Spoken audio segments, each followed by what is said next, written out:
IRTOP presenta 100 casos donde la arqueología se cruzó con el misticismo. ¿A dónde fueron los mayas? Dejaron ciudades impresionantes en la selva, templos tipo pirámide, una escritura compleja y cálculos astronómicos precisos. Sus calendarios eran tan precisos que aún hoy generan controversia. Cuando los españoles llegaron, solo quedaban pequeños asentamientos en la selva, sin ejército, poder ni templos. ¿Qué pasó? Los científicos han propuesto muchas teorías. La teoría principal es una catástrofe ecológica. Los mayas talaron demasiados bosques, agotaron el suelo, y la revolución, combinado con la sobrepoblación y los conflictos internos, esto pudo haber llevado al colapso. También existe la teoría de las epidemias. Algunos hablan de guerras internas entre ciudades y estados. Incluso se menciona la huella extraterrestre en círculos conspirativos. La desaparición de una cultura es extraña, pero lo esencial es que los mayas no se extinguieron totalmente. Los descendientes de esta civilización aún habitan Guatemala, México y Belice. Hablan lenguas mayas y conservan tradiciones y vestimenta. El modelo estatal de la civilización maya colapsó de forma repentina. Las ciudades se vaciaron, el poder se desvaneció y la escritura se olvidó con el tiempo. Al ver sus ciudades de piedra cubiertas de musgo, parece que todo ocurrió recientemente, como si hubieran entrado en la selva y algún día regresaran. No como tribu, sino como cultura, con algo nuevo que aportar al mundo. El paralelepípedo de Salzburgo fue hallado en 1885 en una mina de carbón de Schöndorf. Por eso tiene problemas para tener buenas fotografías. El artefacto es un objeto metálico pequeño y único que recuerda a un paralelepípedo, hecho de acero con algo de níquel. El objeto pesaba solo 765 gramos y medía 67 x 47 milímetros como muestra la foto. Científicos debatieron mucho sobre el origen del hallazgo, pues las capas donde se encontró tienen unos 40 años de antigüedad. Después de largas discusiones, se tomó la decisión de considerarlo un meteorito. Sin embargo, no todos los científicos estuvieron de acuerdo con esta decisión. El artefacto es demasiado peculiar para ser solo un meteorito. Las investigaciones concluyeron que está formado por 3 partes unidas, lo que muestra su origen artificial. El hallazgo fue extraño, único en meteoritos de hierro, especialmente por la ranura central regular. Hace 50 años el artefacto volvió a discutirse y la investigación sigue. Las investigaciones mostraron que no hay níquel en su composición, descartando su origen meteórico. Desde entonces el hallazgo se perdió y no se supo más. El misterioso acueducto Chinglo de Miraflores. Cuando vi esta belleza, hasta se me abrió la boca. ¿De verdad esto lo construyeron unos artesanos más con martillos y cinceles? ¿Quién vivía ahí en ese tiempo? Por el tamaño de la construcción de la que solo queda esta pared. Está claro que aquí fue necesario usar excavadoras y camiones de varias toneladas. Por cierto, incluso en internet en español hay muy poca información sobre este lugar. Las losas de piedra que ven en las fotos formaban parte de un acueducto del antiguo canal Soto del Puente, en la zona de Cinglo de Mazatrigos. Es un lugar impresionante junto al río Guadalopa que perfila y deja al descubierto las coloridas rocas de la zona. Rojo, granate, gris y beige son algunos tonos de los estratos geológicos erosionados por las aguas en los periodos terciario y cuaternario. Ruinas bajo la nieve, subtítulos. Estamos acostumbrados a pensar que el Ártico es un lugar donde reina solo el vacío helado, sin vida, vacío, desprovisto de huellas de civilización. Pero ¿qué tal si no es así?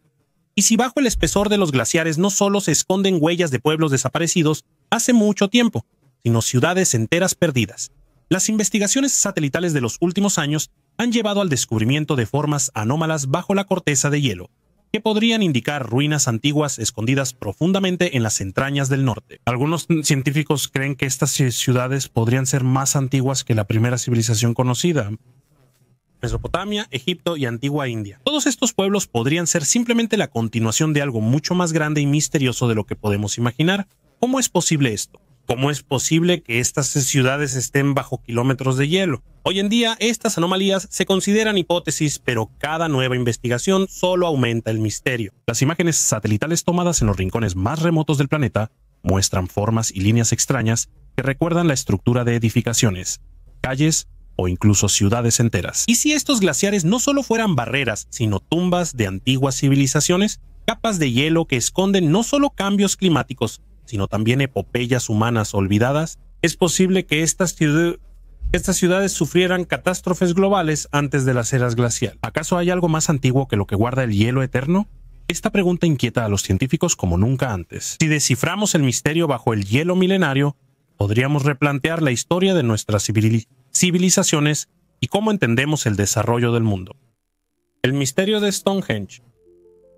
Stonehenge es un rompecabezas de piedra que lleva más de 4000 años en la llanura de Salisbury. Las piedras gigantes forman un círculo con anillos internos y externos. Algunas de ellas pesan hasta 25 toneladas y algunas fueron traídas desde cientos de kilómetros de distancia. ¿Cómo y por qué sucedió esto? Los científicos aún lo debaten. Algunos dicen que es simplemente un santuario de druidas, otros creen que el complejo fue construido mucho antes de la llegada de los celtas, aproximadamente 1000 años antes. También existe la teoría de que era un antiguo observatorio, ya que ciertas piedras realmente están alineadas con la dirección de los solsticios. Pero aún así, ¿para qué se requería una escala tan grande? El problema es que casi no hay fuentes escritas de esa época, solo podemos suponer. Pero hay una cosa que realmente impresiona: la precisión ingenieril. Las piedras se colocaron verticalmente y cubrieron con bloques horizontales, formando portales.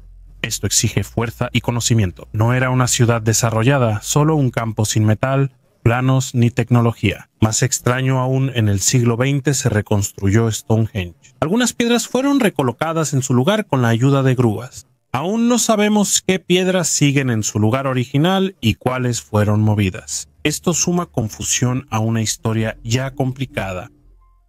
Los fósiles más antiguos de Turquía son bóvidos de unos 7,5 millones de años, hallados en la provincia de Kayseri, Anatolia Central. Los bóvidos son una familia biológica de animales con pezuñas, como los búfalos, las ovejas y las cabras. Las excavaciones arqueológicas iniciaron cerca de Chevri. Tras el hallazgo del pastor, los arqueólogos concluyeron que los fósiles son únicos en Turquía y están bien conservados. La región de Anatolia está llena de ricos yacimientos fósiles, y debido a su ubicación geográfica, Kayseri podría convertirse en el futuro en un centro para este tipo de hallazgos arqueológicos. Arqueólogos ya comenzaron a trabajar y hallaron cosas sorprendentes. Los fósiles tienen unos 7,5 millones de años, aunque las investigaciones siguen. Por ahora es difícil decir a qué animal pertenecen exactamente, tal vez a elefantes o mamuts. La tormenta expuso un antiguo ritual cuando un acantilado del mar Báltico colapsó en primavera. Un bloque de arcilla que cayó al suelo ocultaba en su interior algo que nadie habría encontrado sin la ayuda de la propia naturaleza. Durante casi 3000 años estuvo bajo tierra y se conservó en perfecto estado. Mide 24 centímetros y está decorado con estrellas, medias lunas y símbolos similares a los del sol y la luna. Según los arqueólogos, el arma tenía un significado ritual. Es posible que se usara en ceremonias relacionadas con el culto al sol. El lugar donde se encontró era una playa de la que no se podía predecir nada, solo arcilla, solo una orilla desmoronada. Y aquí está el objeto, que permaneció en la oscuridad durante 3000 años, saliendo a la luz solo por unos segundos antes de que pudiera ser arrastrado por el agua. A veces la arqueología no es solo excavar, la tierra decide cuándo mostrar algo importante. ¿Quiénes eran los sumerios? Estamos acostumbrados a pensar que la historia comienza con Egipto, pero si miramos más a fondo, resulta que la primera gran civilización no fueron los egipcios, sino los sumerios. Ellos construyeron las primeras ciudades, crearon la escritura, hicieron cálculos complejos, estudiaron astronomía, medicina, irrigación y redactaron leyes. Parecen de otra época, pero quiénes eran sigue siendo un misterio hasta hoy. Los sumerios surgieron en el sur de Mesopotamia hacia el cuarto milenio a.C.e. y de inmediato como una sociedad muy organizada, sin señales de desarrollo gradual, como si ya trajeran conocimientos listos, tenían un idioma complejo que no se parece a ningún otro.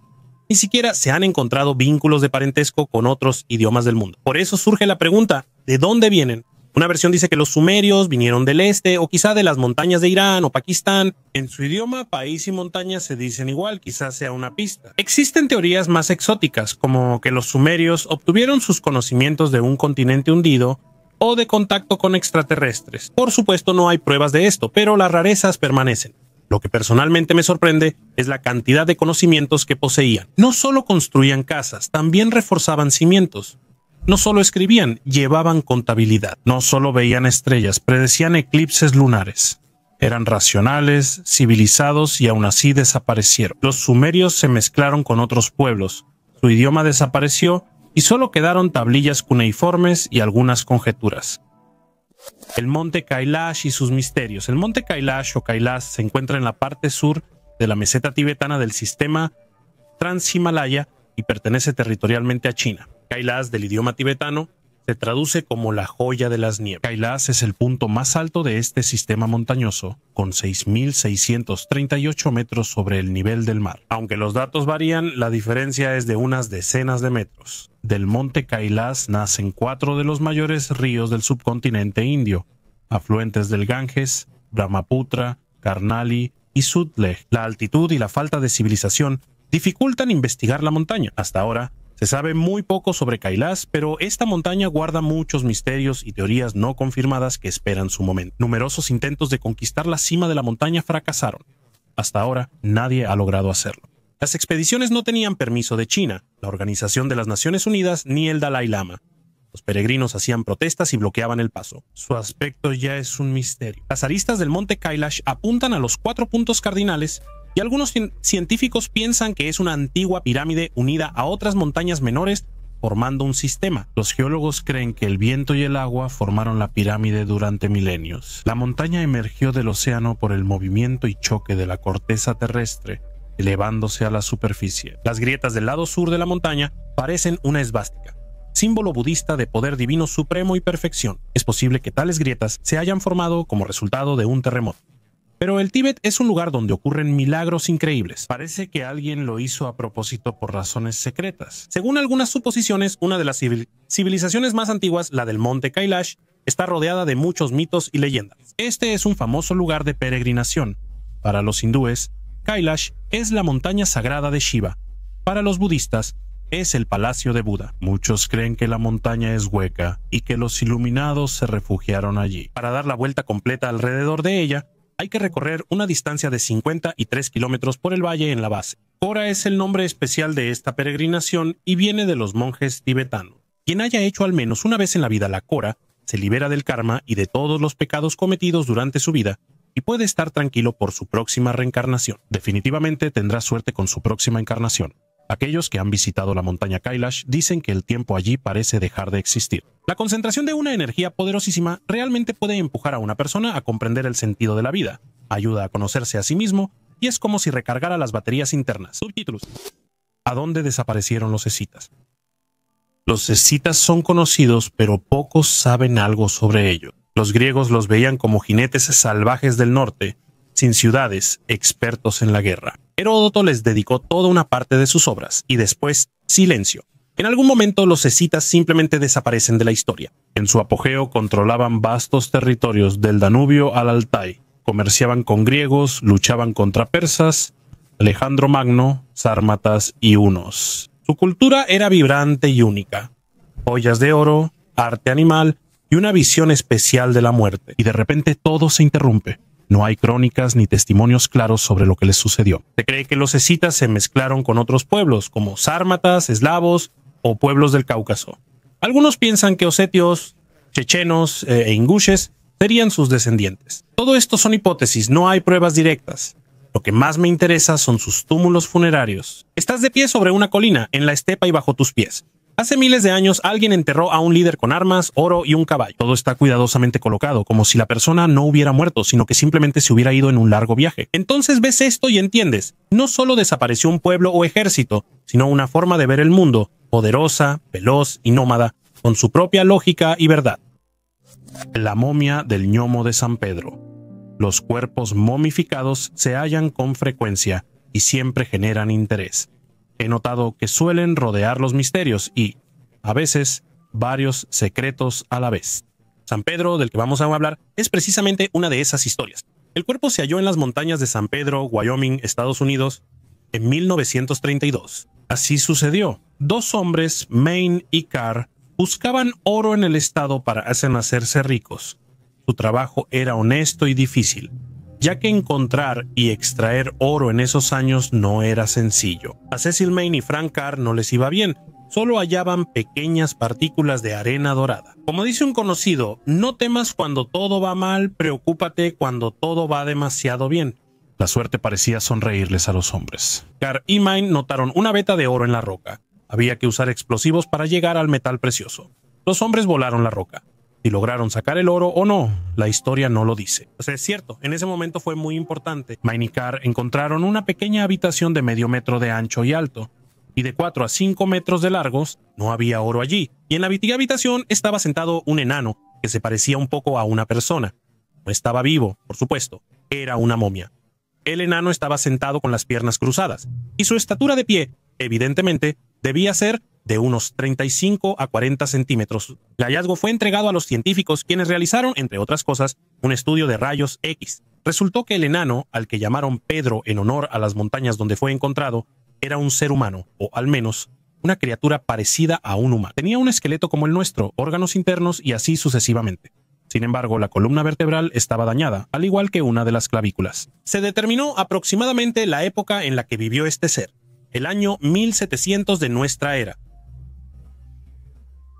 ¿Quién fue Pedro en vida? Hasta ahora no hay una opinión unánime sobre este tema. Algunos piensan que los buscadores de oro hallaron a un niño con anencefalia, otros creen que era un adulto. Los científicos, entre otras cosas, determinaron que la criatura tenía 32 dientes en la boca, lo cual no es característico de los niños. Existe una versión extravagante. Carr y Maine supuestamente hallaron la momia de un hombrecito. Algunas tribus indígenas tenían leyendas sobre estas criaturas. Decían que en las montañas vivían personas pequeñas y muy malvadas que odiaban a los humanos. Lanzan flechas envenenadas a quien se acerque. En algún momento, Pedro estuvo en una farmacia en Wyoming, donde la momia era mostrada a los visitantes del lugar. Luego, Pedro fue comprado por el empresario Goodman del mismo estado. Al parecer, después la momia fue revendida a un hombre rico de Nueva York llamado Wadler. Nadie sabe qué pasó después con Pedro. Es una lástima. Las investigaciones modernas del material biológico podrían responder quién fue realmente ese Pedro. Los gigantes de la isla de Pascua. La isla de Pascua es un pequeño pedazo de tierra en medio del Océano Pacífico, pero es ahí donde se encuentran cientos de gigantes de piedra llamados Moai. Sus rostros están orientados hacia el interior de la isla, como si la protegieran. Los más grandes llegan a 10 metros de alto y pesan hasta 80 toneladas. Y lo más importante, nadie sabe con certeza cómo fueron hechos ni para qué.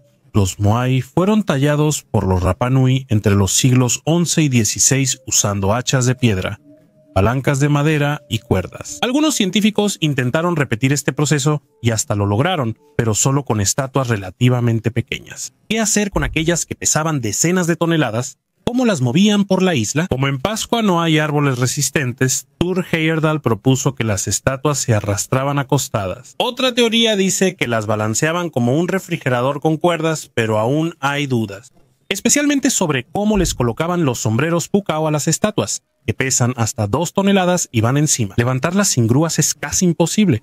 Además, ¿para qué hacerlo? Algunos creen que eran retratos de antepasados, otros que los Moai representaban la fuerza del clan. La isla era pequeña y con pocos recursos. ¿Por qué la gente invertía su esfuerzo en estas cabezas de piedra? Una isla solitaria sin árboles, sin hierro, con estatuas misteriosas que parecen observarte. No dejo de pensar que este ritual no era para personas, sino para alguien que debía ver las estatuas desde el cielo o el mar. Un misterio que conocían en la CIA. En 2002 se hicieron públicos documentos desclasificados de la CIA. Uno de ellos se titulaba simplemente Informe sobre el Arca de Noé. En él se menciona un objeto extraño en la ladera del monte Ararat, una formación que parece el esqueleto de un enorme barco. Desde mediados del siglo XX circulaban rumores sobre este lugar. Pero aquí está lo extraño. La CIA realizó grabaciones con aviones espía y luego involucraron satélites.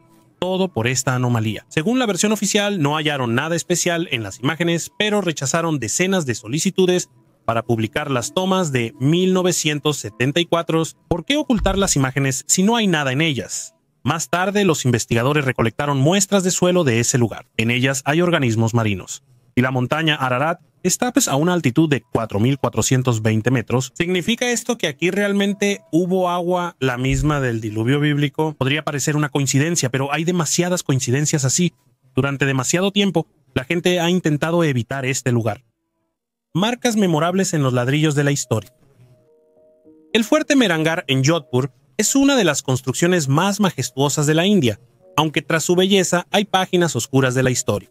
En las puertas interiores de Lohapol aún hay 15 huellas de manos femeninas. Son testigos mudos de la trágica tradición del sati, un antiguo ritual hindú según el cual las viudas debían quemarse en la pira funeraria de su esposo. A veces las mujeres lo hacían voluntariamente, pero más a menudo eran obligadas.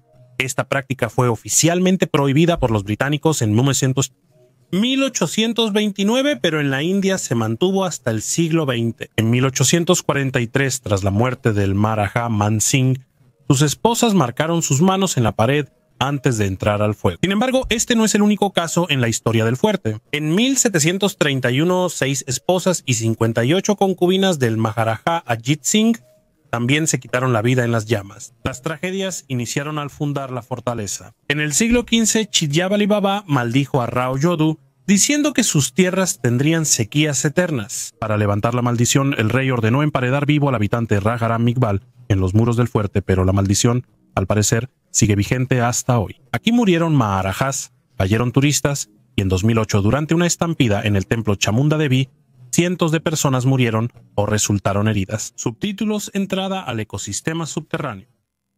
En el centro de Vietnam existe un lugar aún inexplorado por la ciencia. La cueva Son Yong, la mayor del mundo, mide más de 6 kilómetros y tiene un volumen de 38 millones de metros cúbicos. Para entender su magnitud, cabría una manzana de rascacielos, aunque lo importante no son las dimensiones. Lo principal es que dentro de esta cueva vive un ecosistema aparte. Tiene su propio río, lagos, selvas y estalactitas de decenas de metros de largo, plantas, insectos y microorganismos. Muchos quizá aún no son conocidos por la ciencia. No entra luz, el aire, humedad, temperatura y presión quedan encerrados. Como si el planeta hubiera decidido crear su propia reserva fuera de la historia. Lo interesante es que aún no sabemos dónde termina la cueva. Su final no ha sido explorado. Quizá después exista otra sala, una burbuja biosférica o incluso un camino evolutivo distinto que avanzó en paralelo al nuestro. ¿Qué causó la gran migración de los pueblos? En los siglos IV y V el mapa de Europa se fragmenta. Oleadas de migrantes como visigodos, hunos, vándalos, alanos y francos invaden el Imperio Romano. El gran imperio, que por siglos mantuvo el orden, se derrumba ante nuestros ojos. Inicia lo que después se conocerá como la Edad Media y la Era de la Niebla. ¿Qué provocó tal movimiento de pueblos? La versión oficial mezcla enfriamiento climático, malas cosechas, aumento poblacional y conflictos internos. Las tribus buscaban tierras, recursos y seguridad. Pero ¿por qué todo sucedió al mismo tiempo en toda Eurasia?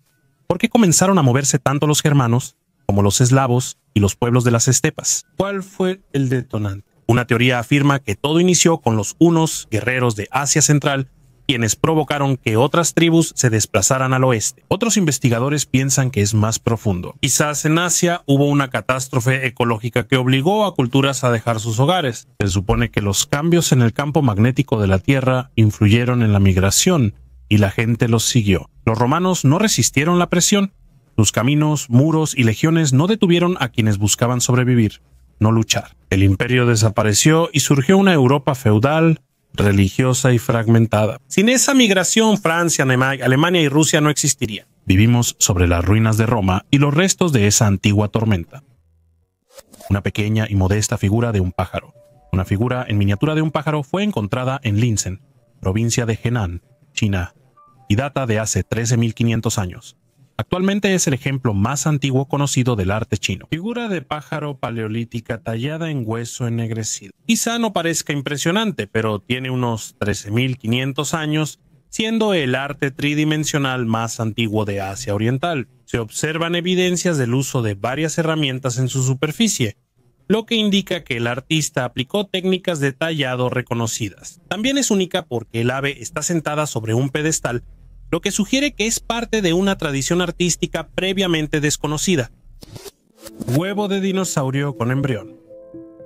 En 2010, al remodelar el Museo de Historia Natural de Piedra Jinliang en Guangzhou, China, empleados hallaron huevos fosilizados de dinosaurio al revisar las colecciones. Estos hallazgos no son raros, sin embargo, muchos de ellos no están bien conservados. Algunos de los especímenes fueron estudiados más a fondo por los científicos y descubrieron dentro de uno de los huevos el esqueleto de un embrión. El material se recolectó en 2000 durante excavaciones en el sureste de China y estuvo almacenado en un museo todo este tiempo. Dentro de un huevo de 16 milímetros de largo se encuentra un embrión de oviraptorosaurio. Estos dinosaurios terópodos vivieron en el período Cretácico en el territorio de las actuales Asia y América. Tenían el cuerpo cubierto de plumas, sin dientes y con mandíbulas con ronfoteca. El hallazgo tiene entre 66 y 72 millones de años. Los científicos lo llamaron pequeño yin-yang y el embrión mide 27 centímetros. El pequeño dinosaurio iba a nacer en pocos días, pero murió por un posible deslizamiento de tierra. La posición del embrión es característica. Las extremidades traseras a los lados, la cabeza pegada al frente y la espalda doblada sobre el extremo romo del huevo. Esta postura es similar a esa. Los embriones de aves modernas, antes de nacer, meten la cabeza bajo la extremidad delantera. Se concluye que ciertas características del desarrollo de las aves modernas ya existían en oviraptorosaurios. Actualmente, el estudio del hallazgo continúa utilizando medios modernos de escaneo y visualización. Continuará la muerte de Alejandro. Alejandro Magno conquistó Palmira. A los 30 años su ejército marchó de Grecia a la India. No perdió batallas, destruía y creaba imperios. En 323 a.C. muere repentinamente en Babilonia a los 32 años. ¿Qué pasó? Existen varias versiones. Los persas decían que fue castigo por profanar la tumba de Ciro. Los macedonios que solo se agotó. Borracheras, enfermedades y agotamiento. Los historiadores romanos pensaban que fue envenenado. Existe la versión de que fue malaria, fiebre del Nilo Occidental o una enfermedad autoinmune, o un veneno de acción lenta traído desde Oriente. Lo que más dudas causa no es la muerte, sino lo que pasó después. ¿Dónde está su cuerpo? Según una versión, el sarcófago fue llevado a Egipto. Según otra, nunca llegó. Después se pierde el rastro. Sin tumba, inscripción ni entierro oficial, algo casi imposible en el mundo antiguo. A una persona así debieron haberla divinizado, y en lugar de eso, silencio. Algunos creen que el cuerpo fue ocultado intencionalmente para evitar un culto o dar legitimidad a los herederos, o porque su muerte fue parte de una conspiración y alguien quería borrar todas las huellas. A veces, el verdadero secreto está en cómo alguien se fue. Alejandro conservó la gloria y el mito de una ciudad con su nombre. No quedó lugar, cruz ni mausoleo, solo conjeturas. Eso vuelve su muerte aún más legendaria e inquietante. Rey o demonio. En el Museo de Armas de Caballería en Leeds hay un artefacto extraño que claramente no fue hecho para el combate. Tiene cuernos, sonrisa dentada y barbilla erizada. A simple vista parece más la máscara de un bufón que un casco de guerrero. Sin embargo, según documentos, perteneció a Enrique VIII, uno de los monarcas más poderosos y controvertidos de Inglaterra. El casco era parte de la armadura que el emperador Maximiliano I regaló en honor a la alianza militar. Fue fabricado por el famoso armero Zeusenhofer, y el grabado lo realizó un joyero de Augsburgo. Es decir, no se trata de ninguna broma, fue un regalo oficial, hecho por encargo con el más alto nivel de maestría. ¿Es por qué el rey necesita esa cara? Hay varias teorías, desde lo teatral hasta el simbolismo esotérico. Tal vez sea una alegoría, un demonio en el que se convertía el poder, o quizá simplemente un sentido del humor muy particular. Lo curioso es que la armadura desapareció y solo quedó este casco. Tal vez por su aspecto extraño y aterrador sobrevivió y vivió siglos. Los templarios no solo eran caballeros, también formaban un imperio financiero medieval.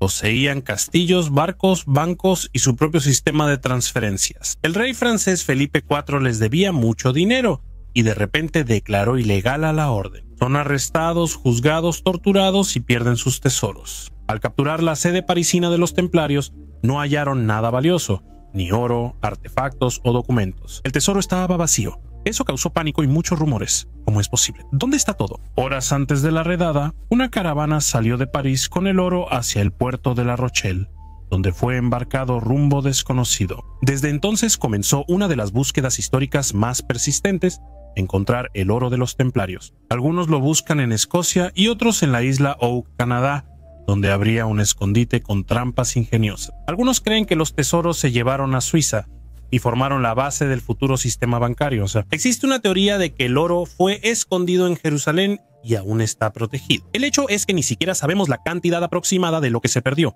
Considerando el alcance de la orden, podrían haber sido miles de kilogramos de oro, reliquias, documentos, secretos políticos. Todo eso desapareció de un momento a otro y no hay rastro alguno. Personalmente me parece que no es solo una historia sobre tesoros, es una historia sobre un poder que se volvió demasiado independiente y fue destruido. El oro y la influencia se fueron, quizá aún funcionan, pero en otras manos. Durante 38 años cavó un túnel. Hizo un pasadizo de más de 2 kilómetros de largo y todos los locales lo consideraban un loco. Resultó que no era tan simple. William Schmidt, apodado el Topo, vivía en un pequeño pueblo minero cerca de la montaña El Paso, en el desierto de Mojave, donde además de escorpiones, arena y serpientes de cascabel, había montones de oro. Los locales lo extraían, todos excepto Schmidt. Este hombre extraño iba diario a la montaña El Paso y cavaba un túnel propio, día tras día, año tras año, sin descansos ni días festivos. Cuando le preguntaban por qué lo hacía, William respondía: «Es el camino más corto, pronto todos lo entenderán». Esa velocidad se mantuvo casi 40 años. En ese tiempo, Schmidt fue sepultado por escombros varias veces y casi muere. Tras uno de esos incidentes, se preocupó por la seguridad y reforzó las paredes del túnel, aunque eso también le llevó mucho tiempo. Instaló rieles para sacar escombros y siguió trabajando con perseverancia. Primero se burlaron de él, luego creyeron que estaba loco y después lo dejaron en paz. Los locales se ocupaban de lo suyo. A veces susurraban y especulaban sobre cómo vivía ese hombre extraño y adquiría sus herramientas. Y un día, Schmidt no regresó al pueblo. Pasaron días y los habitantes decidieron investigar su paradero.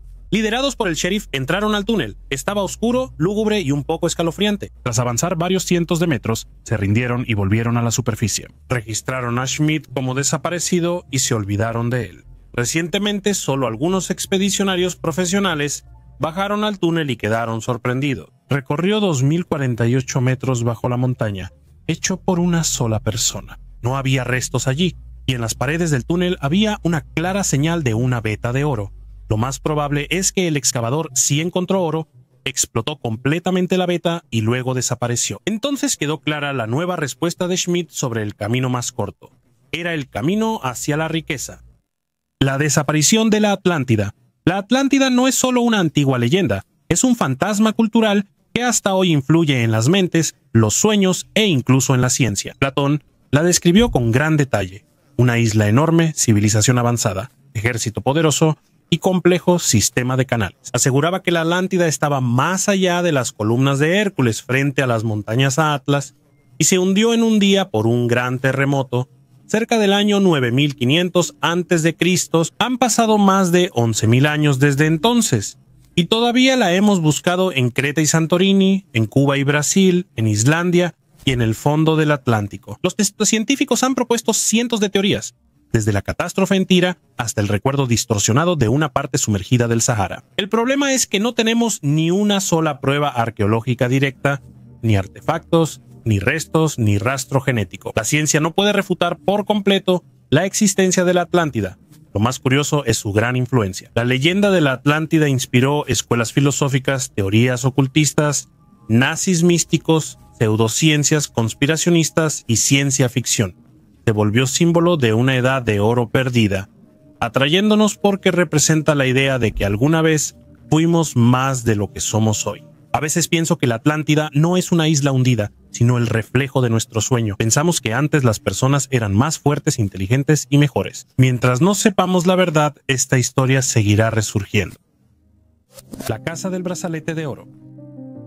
Estas montañas de la antigua Roma quedaron cubiertas por la erupción volcánica del año 79 y han dado a los científicos valiosa información sobre la vida romana del primer siglo. La Casa del Brazalete de Oro es una villa urbana de varios pisos con muchas habitaciones y terrazas panorámicas que ofrecían vista al mar, con un jardín, un viñedo, con una decoración maravillosamente costosa.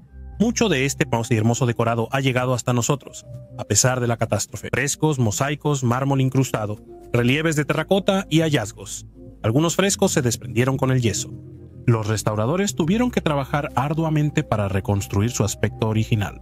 Se supone que la casa resultó dañada durante el terremoto que ocurrió 17 años antes de la erupción del Vesubio, y algunas de sus habitaciones estuvieron en reparación durante mucho tiempo. El hallazgo más triste para los arqueólogos en esta propiedad fueron los restos de un grupo completo de personas, compuesto por 2 niños pequeños y 2 adultos. Con la ayuda de yeso, se logró restaurar el volumen de sus cuerpos. En el momento de su muerte, uno de los adultos conservaba un brazalete de oro de 610 gramos. Su diseño se basó en un motivo largo común en la joyería de la antigua Roma. 2 cabezas de serpiente mirándose, cada una sostiene algo en la boca. Un disco grande muestra a Selene, diosa de la luna, sosteniendo una media luna sobre su cabeza.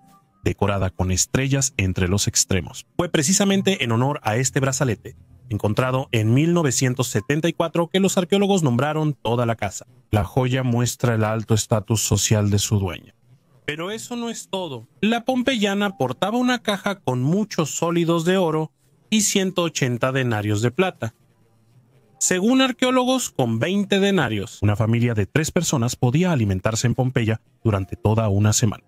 Las personas quedaron para siempre en el pasillo que lleva de la casa al jardín, es decir, hacia la salvación, o al menos eso creían, pero tomaron la decisión de abandonar el lugar demasiado tarde. Los habitantes de la casa del brazalete de oro murieron bajo el balcón caído del piso superior. Como no siempre es posible determinar el sexo de un pompeyano fallecido por los moldes, hace 50 años se decidió considerar mujer a quien tuviera un brazalete en la muñeca. Al grupo mismo se le consideró una familia: papá, mamá y 2 niños pequeños. Ahora hay razones para creer que estas personas no son parientes. Hombres, uno adulto, otro joven y 2 niños de 5, 6 y 3 años.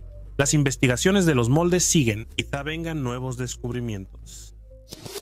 El oro del zar. A principios del siglo XX, el Imperio ruso poseía la mayor reserva de oro del mundo. Más de 1.300 toneladas en lingotes, monedas y almacenes estatales.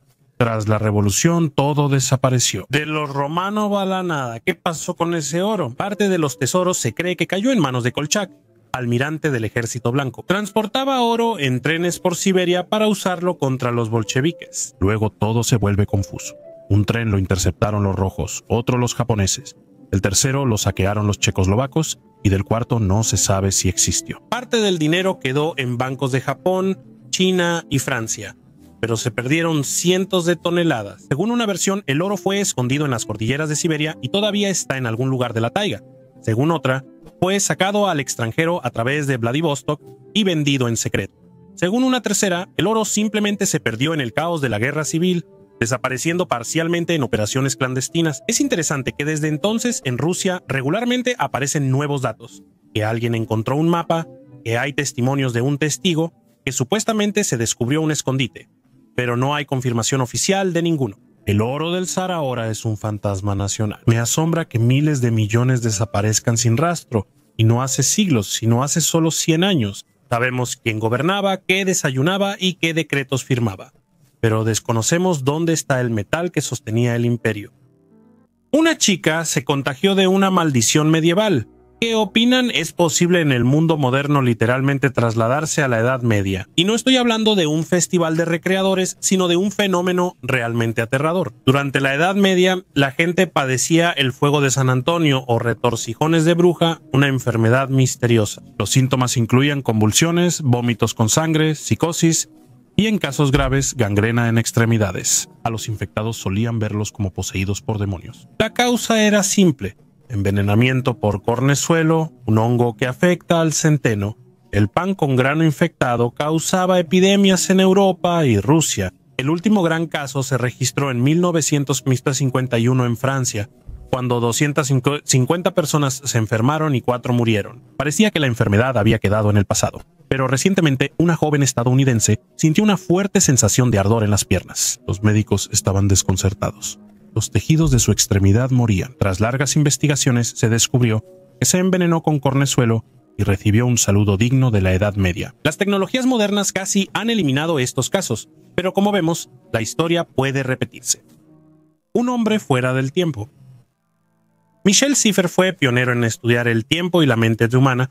Sus experimentos sorprendieron a científicos y la Administración Nacional de Aeronáutica y el Espacio usó sus resultados. En 1962, Michel Siffer, de 23 años, pasó 2 meses completamente aislado en una cueva, sin relojes ni luz solar. Él quería averiguar cómo percibe el cuerpo el tiempo sin referencias externas. Se descubrió que una persona fuera del ciclo de 24 horas entra en ritmos de 48 horas y su percepción del tiempo cambia.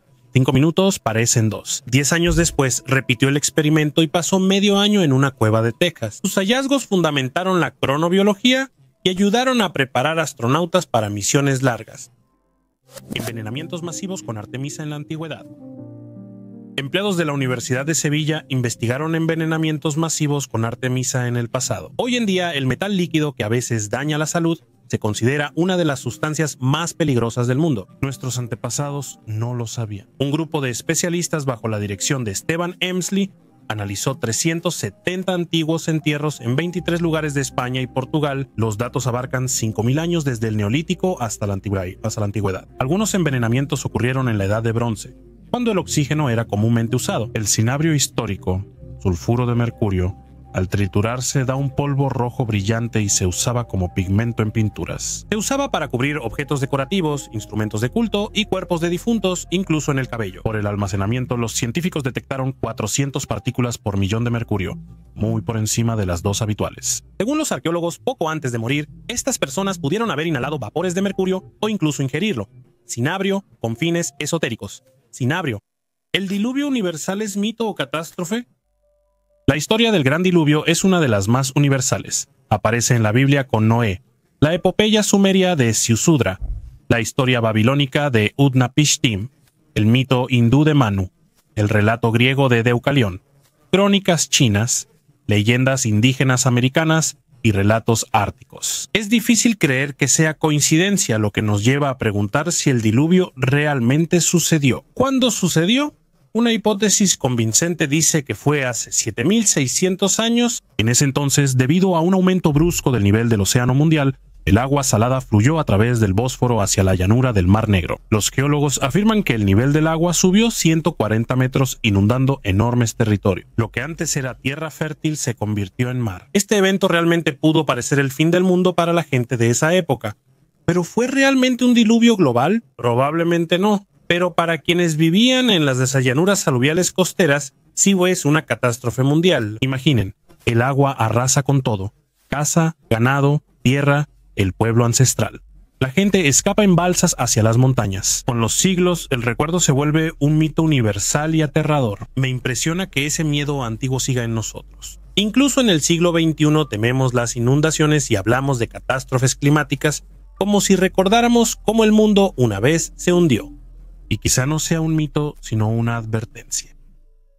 La cabeza de un caballo de una estatua de la antigua Roma, una cabeza de caballo esculpida y otros hallazgos indican que los romanos tenían una relación sorprendente con las tribus que vivían a lo largo de las fronteras del norte del Imperio Romano. En 2009, arqueólogos hallaron una cabeza de caballo romana de 2000 años en la granja Locknau, Alemania. Casi 10 años después, el tribunal decidió que el agricultor dueño de la tierra debe ser compensado. El artefacto, increíblemente bien conservado, fue arrojado al fondo de un pozo de 36 pies.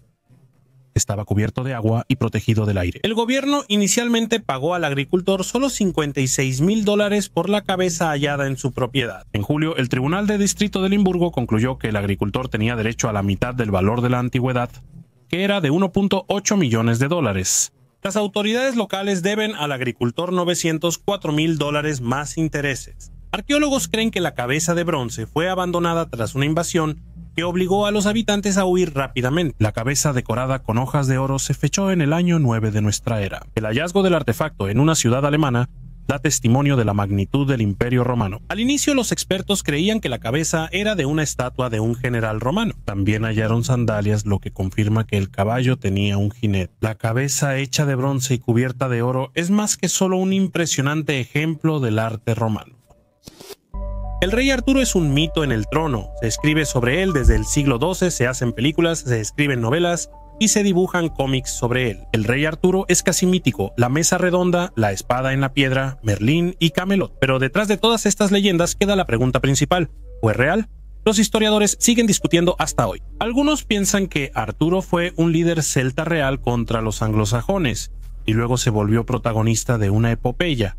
Otros creen que es totalmente ficticio, creado por la literatura. El problema es que las fuentes sobre él aparecen demasiado tarde. Las primeras referencias surgen 300-400 años después de su supuesta época. Algunas versiones afirman que Arturo fue un comandante romano que permaneció en Britania tras la retirada de las legiones. Se sugiere una posible relación con Ambrosio Aureliano, pero no existen pruebas directas.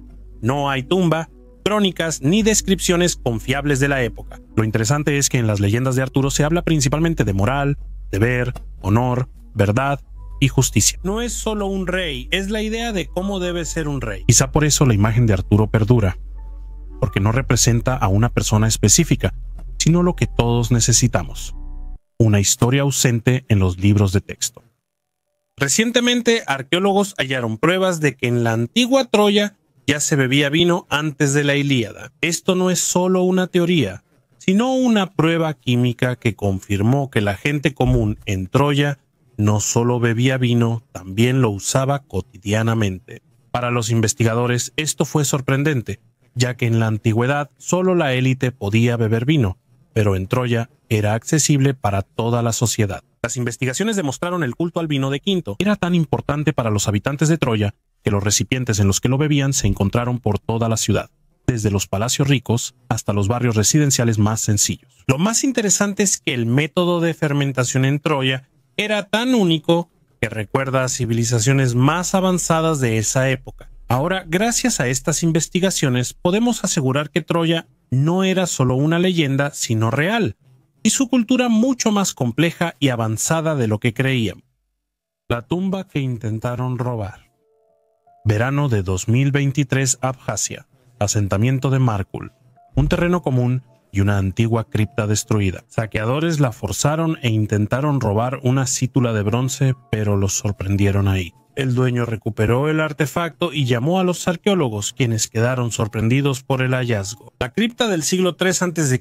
fue una auténtica tumba de oro. 70 objetos de oro puro, placas, cuentas, joyería, rosetas, flores, lunulas, hilos y láminas. El trabajo es muy preciso, casi como el de un joyero.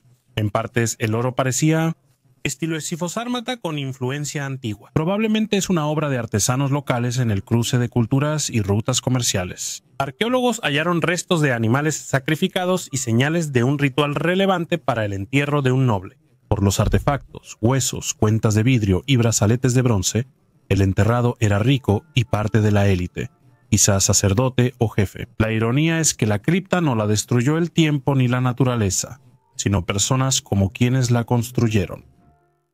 La peste y su recorrido. Siglo XIV. Europa se paraliza por el horror.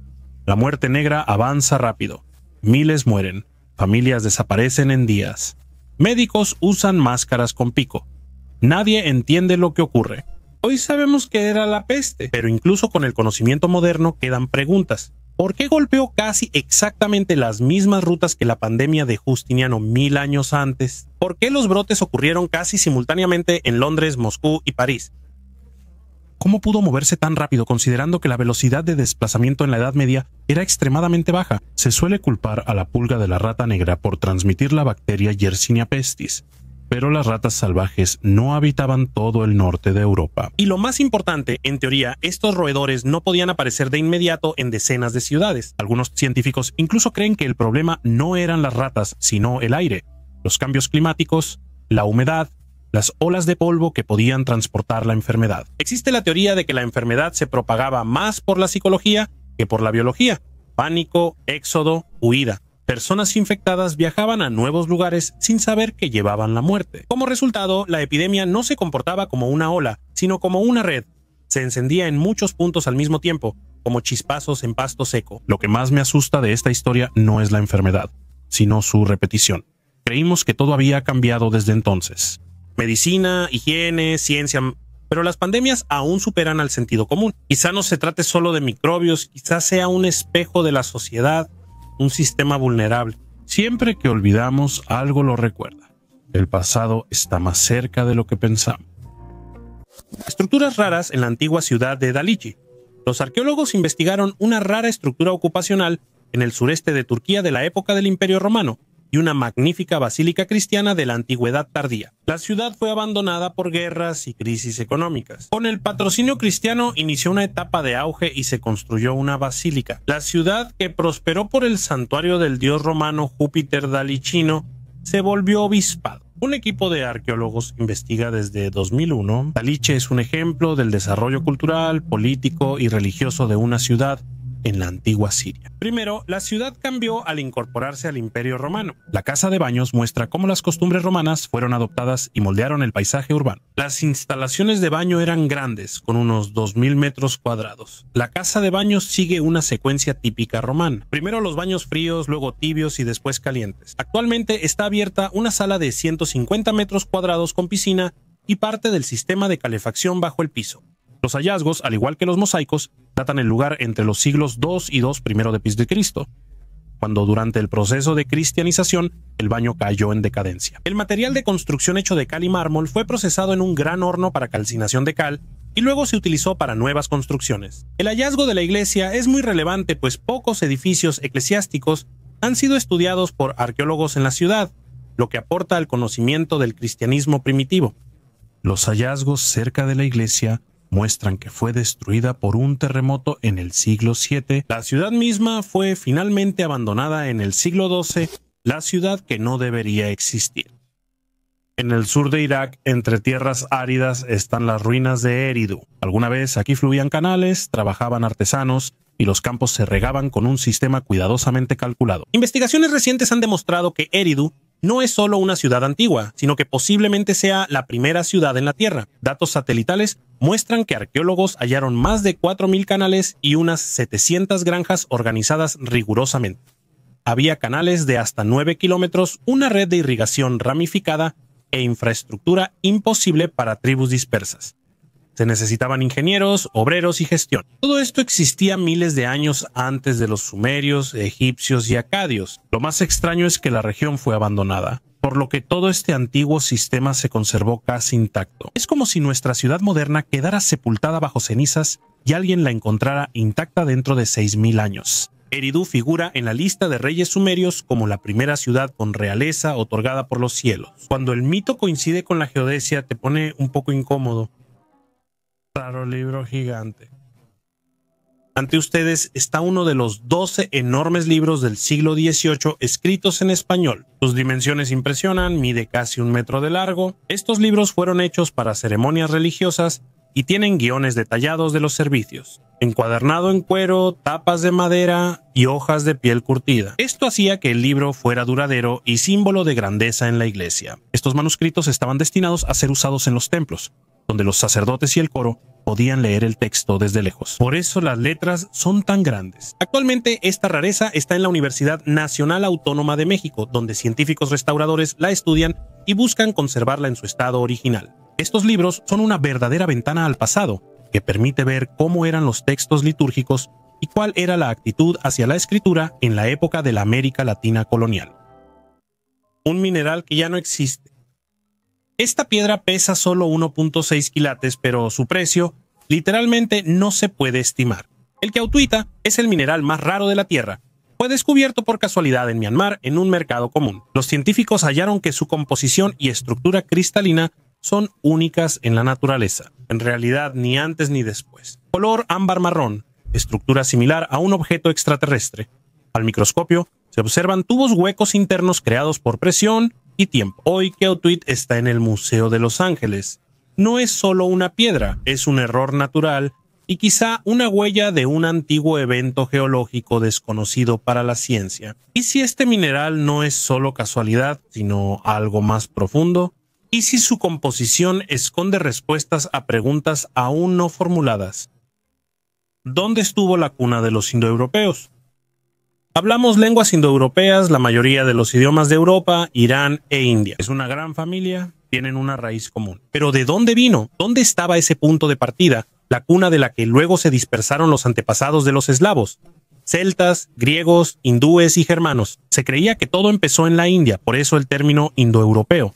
Sin embargo, luego los científicos notaron que en la India había pocas ramas lingüísticas, mientras que en las estepas de Europa del Este existía mucha diversidad. Esto se llama el centro de dispersión.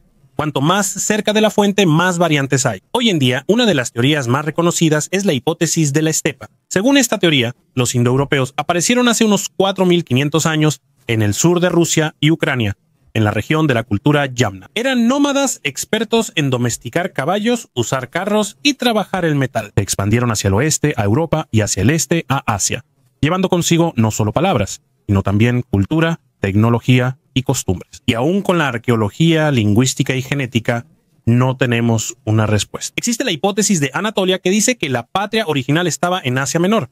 Existe la teoría de Irán, Incluso hay una idea de que todo comenzó en los Balcanes. Lo que me afecta de este tema es lo fácil que perdemos los hilos del origen. Sabemos de dónde vino el iPhone, pero no sabemos de dónde vino la palabra madre. Podemos detallar el proceso de colonización del siglo XIX, pero no afirmar con certeza el origen de las palabras que hoy hablan miles de millones. Tal vez la cuestión no sea dónde estaba esa cuna, sino por qué la perdimos y seguimos buscándonos en el lenguaje.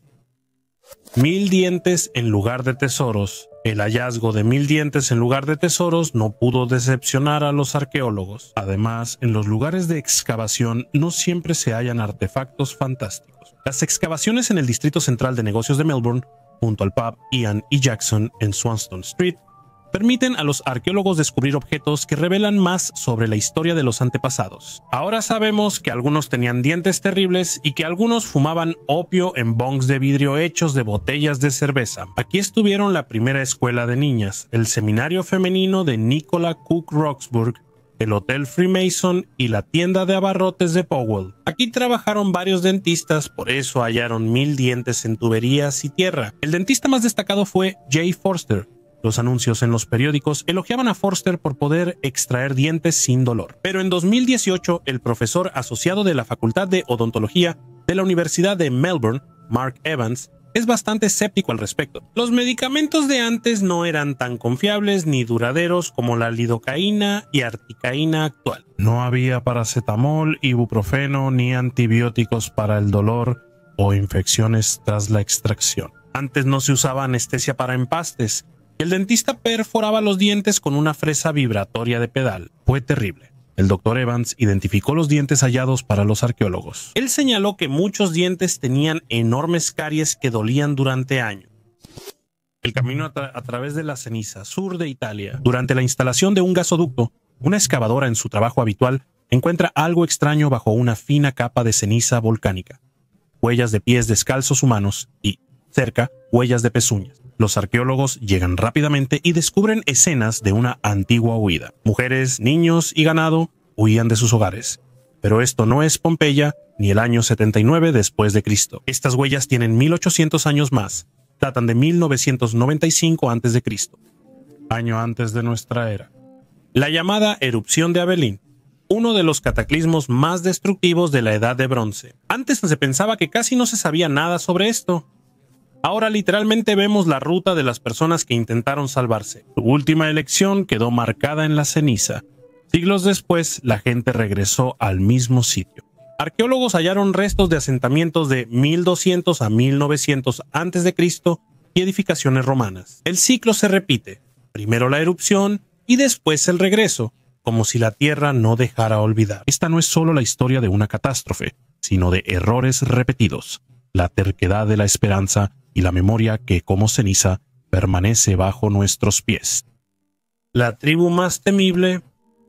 El bloguero viajero Daniel Pinto causó un verdadero impacto al publicar un video con la tribu Villatovayi de Papúa Nueva Guinea. En el video, que ha reunido más de 17 millones de vistas, muestra el encuentro con los silenciosos miembros de la tribu que custodian una cascada sagrada. La gente de Villatovayi usa trajes de lodo y arcilla y máscaras que evocan a aves espirituales, con narices largas y expresiones intimidantes. Protegen la cascada de forasteros y son aterradores, pero los espectadores dudaron de la autenticidad del video. Algunos comentan que la tribu más temida no habría dejado acercarse al bloguero. Otros bromean que sus disfraces parecen ropa de moda. Aunque hubo controversias, el video atrajo turistas a la región. Las agencias de viajes ahora promocionan Villatovayi como destino turístico con ecocabañas y experiencias culturales con la tribu. ¿Y tú qué piensas? ¿Esta tribu es real o es simplemente otra manera de atraer a turistas ingenuos? Deja tu opinión en los comentarios del video. El primer mamut que podría regresar. El permafrost de Yakutia conservó el cuerpo del mamut, como si lo hubieran sacado del refrigerador. Yucca no es solo un cadáver momificado. Aún tiene cerebro, tejidos blandos, glándulas y, lo más importante, núcleos celulares vivos. Los científicos hicieron experimentos iniciales. Implantaron núcleos en una célula de ratón que mostró actividad. Todavía no hubo división celular, pero esto es solo el comienzo. Se está discutiendo seriamente la clonación. Si la tecnología lo permite, el mamut sería la primera especie en volver de la extinción. Suena como ciencia ficción, pero ya no lo es. Es un laboratorio en funcionamiento. La desaparición de las 10 tribus de Israel es uno de los misterios más enigmáticos y menos discutidos de la historia. A finales del siglo VIII a.C., casi todo el antiguo estado de Israel desapareció. Los asirios conquistaron el reino del norte de Israel y con ello desaparecieron 10 de las 12 tribus, es decir, 5/6 de la población. ¿A dónde se fueron? Las crónicas históricas indican que tras la conquista, los asirios forzaron a los israelitas a trasladarse a Mesopotamia, en zonas que hoy son Irán y Afganistán. Ahí se pierde el rastro. La gente salió de la historia. Pasaron más de 2000 años y se volvieron casi un mito. Los buscaron en todo el mundo: India, Irak y el Cáucaso. En Japón incluso existe un movimiento llamado Makuya, cuyos seguidores están convencidos de que la familia imperial japonesa tiene origen judío. Dicen que Mikado viene de Migadol, que significa el grande. Unos consideran a los pastunes afganos y otros a los indígenas de América del Norte descendientes de israelitas. Ninguna de estas versiones ha sido reconocida. No hay conexión genética, confirmaciones escritas ni rastros arqueológicos. Solo queda la leyenda y el deseo de hallar a quienes se fueron y no regresaron. Un anillo con la imagen más antigua de Cristo. La Autoridad de Antigüedades de Israel investigó restos de 2 barcos hundidos en la antigüedad. Uno de ellos pertenece a la época romana tardía y tiene unos 1700 años, y el otro a la época mameluca, con unos 600 años de antigüedad. En el lugar del naufragio en Cesarea se encontraron muchos artefactos, pero uno de ellos es especialmente interesante. Es un anillo de oro con una piedra verde incrustada, en la que está grabada la imagen de un niño pastor. El niño lleva un cordero sobre los hombros. Los especialistas saben que así lucían las primeras imágenes cristianas de Jesús como el buen pastor. Por su tamaño, el anillo era de mujer. Empleados de la Autoridad de Antigüedades de Israel lo consideraron un hallazgo muy raro. Los barcos se hundieron en la entrada del puerto, a solo 4 metros de profundidad. En el fondo, los arqueólogos hallaron más de 500 monedas de plata mamelucas y cientos de monedas de bronce y plata de la antigua Roma. También había estatuillas de águila y de un actor con máscara cómica. También se hallaron clavos de bronce, un ancla de hierro dañada, tubos de plomo, cerámica y campanas de bronce usadas para ahuyentar malos espíritus. Pero el anillo de oro octagonal con la imagen del buen pastor se considera el artefacto más exquisito de esta colección. Según el Nuevo Testamento, en Cesarea, donde había una de las primeras comunidades cristianas, el apóstol Pedro bautizó al centurión romano Cornelio. Este fue el primer caso de un no judío convertido al cristianismo, marcando el inicio de su expansión. La antigua ciudad descrita por Homero. Los arqueólogos descubrieron los restos de un santuario helenístico con una inscripción que está relacionada con la ciudad mencionada en la Ilíada de Homero. El Ministerio de Cultura de Grecia informó que las excavaciones ocurrieron cerca del puerto de Agiocampos. El equipo de científicos descubrió edificaciones del período helenístico que fueron construidas con alabastro y piedra de fuentes locales. El hallazgo data de los siglos I y a. El sitio está junto a la base del monte Mavrobuni, que llega hasta la costa rocosa del norte del mar Egeo. El equipo halló varios elementos arquitectónicos: un entablamento, cubierta sobre la columnata, 5 capiteles dóricos, base de estatua, partes de columna, pata y 2 cabezas de mármol con figuras infantiles, además de bancas. Se hallaron clavos de hierro, puntas de flecha, monedas tesalias y macedonias, anillos de bronce, lámparas de arcilla, vasos y fragmentos de ánforas. Científicos hallaron tejas con nombres de dueños de tiendas de cerámica. El hallazgo más destacado fue una teja inscrita posiblemente vinculada a Melebea, antigua ciudad, y polis. Los arqueólogos creen que han descubierto la antigua ciudad de Meleboya, mencionada por Homero en el segundo canto de la Ilíada, en la llamada Lista de las Naves. En este pasaje, el poeta mencionó las ciudades griegas que participaron en la campaña contra Troya bajo el reinado de Agamenón. Otros escritores de la antigua Grecia también mencionaron esta ciudad, pero hoy se desconoce su ubicación exacta. ¿Quién descubrió América antes de Colón? Cuando escuchamos sobre el descubrimiento de América, casi automáticamente recordamos el año 1492 y los barcos de Colón. Cada vez hay más argumentos de que los europeos, sobre todo los vikingos, llegaron al Nuevo Mundo antes que él. El protagonista de esta historia alternativa es Bjarni Herjolfsson, un comerciante escandinavo. A fines del siglo X, una tormenta lo desvió y él afirmó ver una tierra verde al oeste. No desembarcó, solo habló de ella. Años después, Leif Erikson, hijo de Eric el Rojo, viajó y halló Vinlandia. Se cree que esto era parte de la costa de Canadá. En 1960, en L'Anson Meadows, Terranova, hallaron restos de un asentamiento escandinavo, casas y una herrería de clavos. La evidencia es directa, pero la historia oficial ignoró estos datos durante mucho tiempo. ¿Por qué? Tal vez es más simple cuando el descubrimiento se asocia a una sola fecha y héroe, y no al error de un marinero y una aldea vacía. Pero los misterios no acaban ahí. Se cree que fenicios, vascos, celtas y chinos visitaron América antes que los vikingos, aunque las pruebas son muy controvertidas. Solo la historia vikinga es sólida, pero aún se considera secundaria. Dicen, sí, estuvieron ahí, pero no impactó. 4 herraduras romanas. Herraduras romanas tempranas, encontradas durante excavaciones en un fuerte cerca del muro de Adriano, serán exhibidas en el museo. El curador de Vindolanda, ubicado cerca de Hexham en Northumberland, las presentará. Barbara Birley comentó que es muy raro hallar un juego completo de 4 herraduras de hierro romanas. Los protectores de cascos están tan bien conservados que se distingue la banda de rodadura antideslizante. Los romanos estuvieron en Britania 400-500 años, así que los arqueólogos podrían excavar 150 años más y seguir hallando tesoros romanos. Durante su estancia en Britania, los romanos construyeron 9 fuertes aquí. Al llegar nuevas tropas romanas, cubrían los restos del fuerte anterior con arcilla para crear una base sólida para el suyo. Por eso se conservaron bien. Una herradura está rota, así que el juego fue tirado a la zanja. Las herraduras fueron fechadas entre los años 140 y 180 de nuestra era. Cuando el Sahara era un océano, ahora parece sin vida.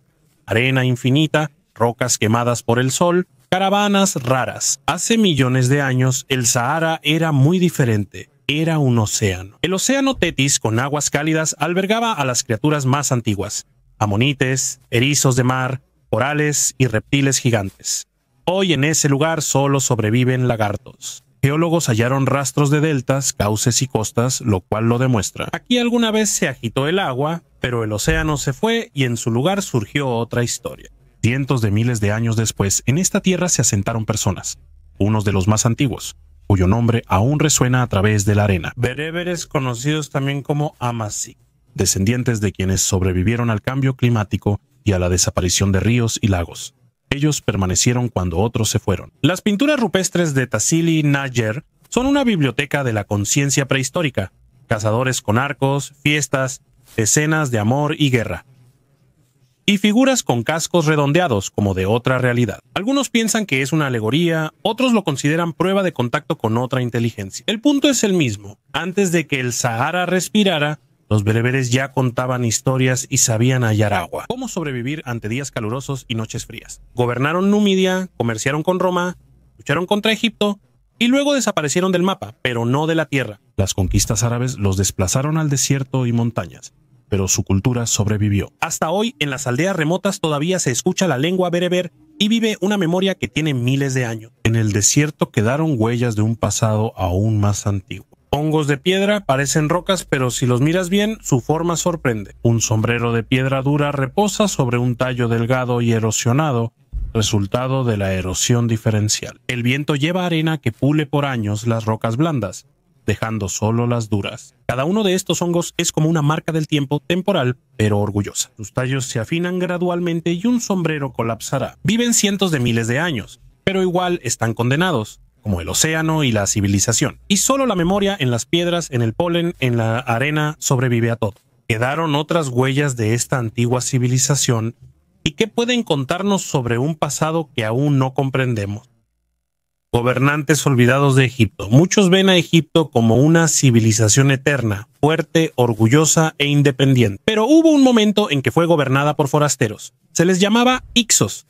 Esta palabra significa gobernantes de tierras extranjeras o reyes pastores. ¿Quiénes eran realmente? Sigue siendo motivo de debate. Los Hicsos invadieron Egipto en el siglo XVII a.C. No solo destruyeron el país, también lo sometieron.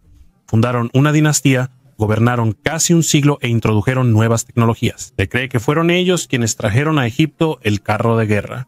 Esto cambió toda la estrategia de la guerra en el Medio Oriente. Existen datos que señalan que los Hicsos fueron los primeros en usar bronce y armas compuestas en Egipto. ¿De dónde vinieron? Es un misterio. Algunos creen que vinieron de Canaán, el actual Levante. Otros piensan que eran tribus nómadas de Asia. Algunos investigadores suponen que los Hicsos eran una mezcla de diferentes pueblos. Comerciantes, guerreros y pastores que se unieron en migraciones y guerras. pero su cultura no se mantuvo igual. Los conocemos sobre todo por fuentes egipcias, lo que implica un gran sesgo de enemistad. Después de la expulsión de los Hicsos, los egipcios iniciaron una nueva era, la dinastía 18, la misma en la que estuvo Tutankamón. El odio a los opresores pudo impulsar a Egipto a ser una gran potencia, aunque algunos logros de los Hicsos se mantuvieron y pasaron a la tradición egipcia. Siempre me llaman la atención esos momentos en los que los vencedores no solo olvidan a los vencidos, sino que también toman de ellos lo mejor. El esqueleto de la princesa bávara. Arqueólogos hallaron en Baviera restos de una joven de 18 a 25 años, fallecida cerca del año 500 después de Cristo. Su ajuar funerario tenía collares de vidrio, uno de oro, cuentas de cristal de roca, varias fíbulas y vasijas. Según los investigadores, ella pertenecía a la nobleza local y probablemente era una princesa. Tras la caída del Imperio Romano, en el sur de la actual Alemania y alrededores surgió la tribu de los bávaros. Por primera vez se menciona en fuentes escritas hasta mediados del siglo VI, los bávaros surgieron de la mezcla de celtas, romanos, tribus salamanas y francas, además de otros mercenarios germánicos al servicio de Roma. Aunque existen otras hipótesis en las que los bávaros son considerados como migrantes de Bohemia. El arqueólogo Alois Spieleder afirmó que la joven era de la nobleza local y podía llamarse princesa. Según los investigadores, el uso del cementerio de la Alta Edad Media comenzó aproximadamente en el año 500 de nuestra era. Esta datación se confirma por una vasija que, aunque tiene una forma similar a los ejemplos de la antigüedad tardía, está decorada al estilo germánico. Había una fíbula en forma de ave junto a ella, lo que confirma la antigüedad de la tumba. La joven claramente pertenecía a la élite de su sociedad. En la zona de su cuello se encontró un rico collar de cuentas de vidrio, así como un collar de oro. En la cintura, los arqueólogos hallaron una cuenta de cristal de roca, que usualmente se considera parte del atuendo de una joven soltera, además de una fíbula de almandino. La pirámide sumergida antes de la historia. Cerca de la isla Yonaguni, a una profundidad de 30 metros, yace una pirámide de piedra en el fondo del océano. Escaleras, terrazas, arcos y aberturas parecen parte de un edificio, no simples formaciones rocosas. El objeto tiene unos 10.000 años anterior a los sumerios, egipcios y las primeras ciudades. Los científicos siguen discutiendo. Algunos están seguros de que es obra de la naturaleza, mientras que otros consideran que Yonaguni es una prueba de una civilización aún no reconocida. Si tienen razón, esto podría cambiar nuestra idea sobre el inicio de la historia humana, y si no es solo un error histórico, sino el indicio de una civilización, y si bajo este océano hay una historia desconocida. ¿A dónde fueron los neandertales? Vivieron en Europa y Asia mucho antes que nosotros, eran fuertes y bien adaptados al frío. Estamos acostumbrados a pensar que los neandertales eran algo así como cavernícolas torpes, pero eso no es cierto en absoluto. Su volumen cerebral era mayor al nuestro. Hacían herramientas, usaban fuego, enterraban a sus muertos y cuidaban heridos. Hay evidencia de que tocaban flautas primitivas y se adornaban con conchas. Los neandertales eran una especie humana completa, casi como nosotros, no bestias. Pero hace 40.000 años desaparecieron y aún no se sabe por qué. Existen tres teorías principales. Asimilación, se mezclaron con los cromañones y parte de sus genes sigue en nosotros. Genocidio. Nuestros antepasados los destruyeron por recursos y clima. Un enfriamiento brusco ocurrió y los neandertales no pudieron adaptarse, ya que no hacían ropa ni construían viviendas. Probablemente pasó todo junto. Unos murieron, otros desaparecieron. En nosotros.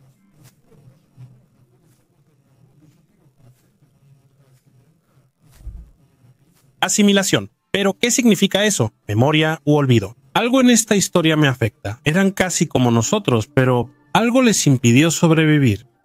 Un antiguo depósito de pergaminos tibetanos.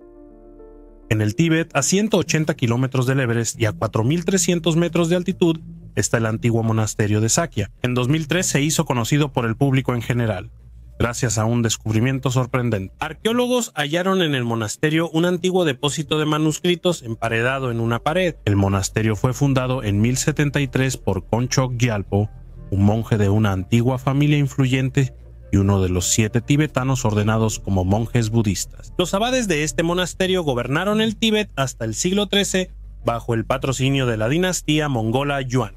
Sakya se volvió el centro administrativo del Tíbet y su corriente budista predominó hasta 1959, cuando China ocupó el Tíbet. El abad del monasterio tuvo que huir a la India, donde en Dehradún fundó un monasterio y se volvió su abad. Pero volvamos a Sakya. El monasterio alberga una biblioteca única de manuscritos antiguos ilustrados dedicados principalmente al budismo. En 2003 investigadores hallaron sorprendentemente un gran almacén sellado de antiguos rollos y libros en una pared del monasterio. Las dimensiones del almacén son impresionantes. La pared mide aproximadamente 18 metros de largo y unos 3 metros de alto. Estaba literalmente repleto de textos antiguos. Algunos se conservaban en forma de rollos y otros en forma de libros. Además, una gran cantidad de textos se encontraba en estuches. Los investigadores chinos aún trabajan en los manuscritos del escondite. Se estima que hay unos 84,000 manuscritos y rollos ocultos. Se dedican al budismo, historia, astronomía, matemáticas y varias artes. Algunos textos religiosos, principalmente de los períodos Yuan y Ming, están escritos con tinta que contiene oro y plata. Algunos manuscritos valiosos se escribieron en la época de Yan Yublai en el siglo XIII. En cuanto a la biblioteca del monasterio, en general, se ha reunido una enorme cantidad de monumentos que contienen información invaluable sobre historia, cronología, geografía, medicina y mucho más. Todos ellos se guardan en los estantes del enorme salón Llacan Chempo y todo esto se ve muy épico. Aquí se guarda un antiguo cañón único de unos 500 kilos considerado el más grande y pesado del mundo. ¿Quién construyó las pirámides? Llevan más de 4.500 años en pie, con cientos de toneladas y millones de bloques perfectamente alineados, majestuosas y casi irreales. Las pirámides de Giza siguen siendo un símbolo de eternidad y misterio, pero la pregunta principal es simple. ¿Cómo? La arqueología moderna propone varias teorías. Una teoría dice que los bloques se tallaban en canteras y se transportaban con trineos y arena mojada. Otra sostiene que se fabricaban en el lugar con piedra caliza y arcilla, como un concreto antiguo. El ingeniero francés Joseph Davidovets presentó su propia fórmula de piedra geopolimérica. Aun considerando estas hipótesis, seguimos sin una respuesta exacta. No es solo la tecnología. El misterio está en la escala. Para construir la pirámide de Keops se habrían necesitado alrededor de 2 a 3 millones de bloques. Incluso con una organización laboral perfecta, eso tomaría décadas y requeriría miles de trabajadores. Y ahora recordemos, esto era el mundo antiguo, sin grúas con ruedas, sin acero, sin electricidad.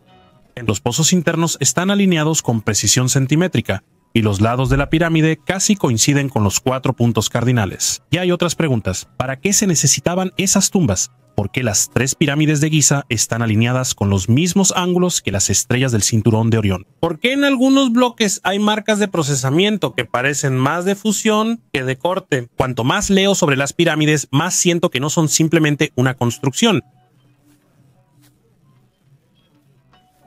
El futuro para nosotros, hasta que sepamos cómo se construyeron, no entenderemos su propósito.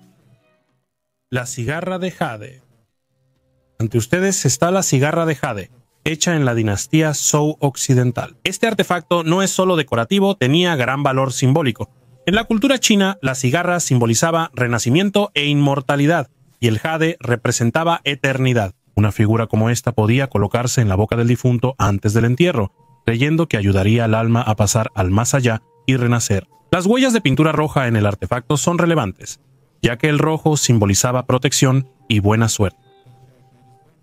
La gran destreza de los antiguos artesanos chinos. Observa los ojos, las patas dobladas y los patrones que dan a la figura un aire casi místico. Estos objetos formaban parte de rituales y reflejaban las creencias religiosas de la gente de esa época. Excavaciones en la ciudad bíblica de Tser. Tras un año de pausa, el equipo de arqueólogos reanudó las excavaciones en las alturas holandesas y estudia 2 zonas de Beepside. La antigua aldea de pescadores es mencionada en el Nuevo Testamento como la ciudad donde vivió Jesús y alimentó milagrosamente a una multitud con 5 panes y 2 peces. Los arqueólogos dijeron que el tamaño, la riqueza y las impresionantes fortificaciones indican que Tser realmente fue una gran ciudad. Hace casi 30 años, arqueólogos identificaron la antigua Beepside, y desde entonces multitudes de peregrinos cristianos la visitan por su importancia para el cristianismo. Durante muchos años han continuado las excavaciones en Beepside. Se llevan a cabo en la zona del Parque del Jordán, al noreste del Mar de Galilea. En las últimas 2 semanas se ha hecho otro descubrimiento. Arqueólogos hallaron ruinas de un templo romano construido por Felipe, hijo de Herodes, dedicado a Julia, hija de Augusto. En el templo, arqueólogos hallaron monedas, cuentas, jarras, llaves y un escudo de un soldado romano. Un descubrimiento clave fue una moneda del año 1935 a.C., acuñada en Acca por la llegada de Cleopatra y Marco Antonio. Solo se hallaron 12 monedas de este tipo. Aquí se han hecho descubrimientos de relevancia mundial durante años. Hace algunos años se encontró una moneda de oro con el retrato del emperador romano Antonio Pío, quien gobernó del año 138 al 161 de nuestra era. Armadura bicicleta. En mayo de 2008, arqueólogos de la Universidad de Bristol realizaron excavaciones en el territorio del castillo Chateau Gaillard. A 2.5 metros de profundidad se halló una armadura de hierro de guerreros. Cerca de ahí, arqueólogos hallaron otra tumba con el esqueleto de un caballo bien conservado. En la excavación hallaron monedas de Nier-Tournois del reinado de Felipe II Augusto y monedas del ducado de Aquitania, lo que permitió fechar las armaduras en la época de Ricardo I Corazón de León. Lo inusual fue cómo estaban dispuestos los fragmentos de las armaduras de hierro. Desde arriba, parecían los contornos de una bicicleta. ¿Cuál fue la sorpresa de los arqueólogos cuando lograron limpiar cuidadosamente los fragmentos extraídos de siglos de acumulación de tierra y pudieron examinarlos con más detalle? Sin duda, eran piezas de una bicicleta de caballero que había estado bajo tierra casi 9 siglos. En la época de Hallstatt en Europa, surgieron las habilidades básicas para trabajar el hierro y algunos intentos de fabricar hojas de acero mediante carburizado y temple. En la posterior época de latín, se dominó completamente la tecnología de fabricación de acero, incluyendo métodos bastante complejos para obtener piezas soldadas con una superficie de alta calidad y resistente al desgaste. El estudio metalográfico de las piezas de hierro y el método de análisis microscópico de los cortes nos permiten afirmar con certeza que los elementos principales de la construcción de esta inusual bicicleta medieval están hechos precisamente de acero. Las recetas para fabricar productos de acero casi no cambiaron en la época romana y luego influyeron en la herrería de la Alta Edad Media. Poco a poco los científicos lograron recrear la apariencia de este inusual medio de transporte de la época de los caballeros. ¿Quién pagó por la revolución? En 1917 cae el Imperio Ruso, los bolcheviques toman el poder. Lenin, Trotsky, nuevos lemas y reglas. Todo parece espontáneo. Voluntad popular y levantamiento de masas. Pero una pregunta aún no tiene una respuesta clara.